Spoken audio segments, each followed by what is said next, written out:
second year student of السلام in Ghani Institute of Islamic Education, Umar Abdulrehman. In the name of Allah Almighty, who is most beneficent and most merciful. Allah Almighty says in Holy Quran, O mankind, we have created you from a male and a female.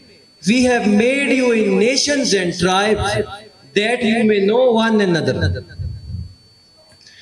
Respected teachers, judges, most honorable chief guests and audience, Assalamu alaikum rahmatullahi wa barakatuh. First of all, I am very fortunate to speak about Islamic concepts of human rights. Today, I am here to explain the said topic. Before I discuss the human rights in Islam, I would like to explain a few points about some major approaches to the question of human rights.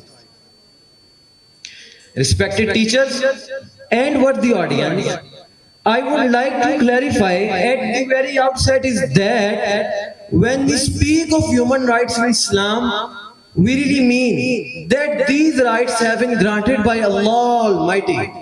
They have not been granted by any king or by any legislative assembly.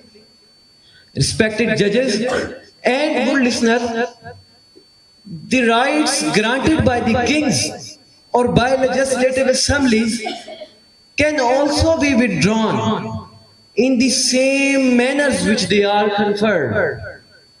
The same in the case with the rights conferred and accepted by the dictators.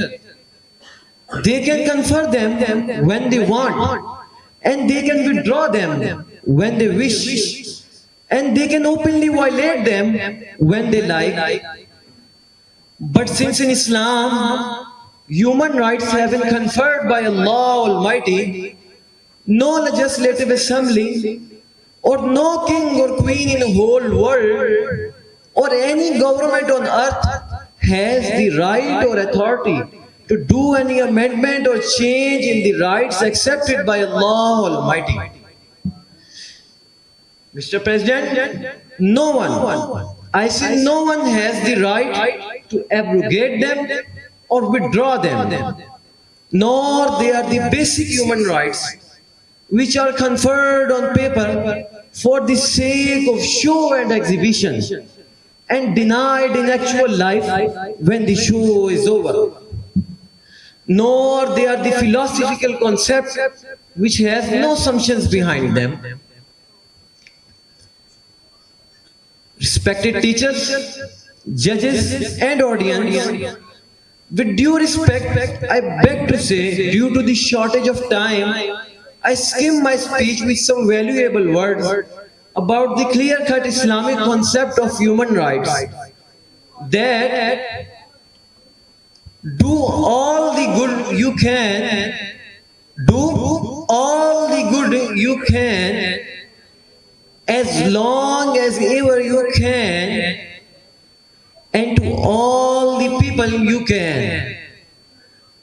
Same as similarly, 1.5 centuries before, our Prophet Hazrat Muhammad sallallahu alaihi wasallam said, "Khairun nasi man yanfa'un nas." Respected audience, the last address of Holy Prophet is the biggest charter of human rights in Islam.